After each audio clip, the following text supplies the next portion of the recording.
Alright, if you're trying to stack up some free coins on NetShort, here's everything you want to do. First off, if you're new to NetShort, you want to sign up using a referral link. Not just any link, make sure it's from someone you trust. And when you do that, you instantly get bonus coins added to your account without doing anything extra. It's literally free coins for just signing up the right way. Step 2. Daily login bonus. So you want to log into NetShort every single day.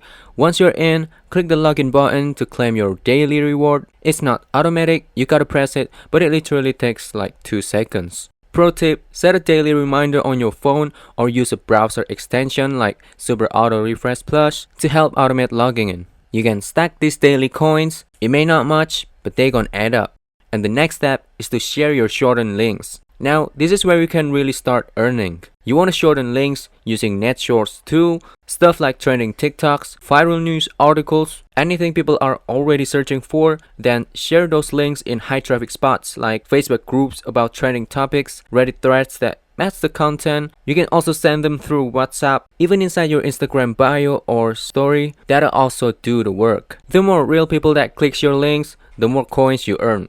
The next step is to use the referral program. You also want to invite your friends to join NetShort using your own referral link. When they sign up and start earning, you get a small percentage of their earnings automatically forever. And finally, you want to watch out for giveaways and promotions. Always keep an eye on NetShort's official socials or your dashboard. And that's it. Stay consistent, don't miss daily logins, and share good content. I hope this video helped you out, and I'll see you in the next one.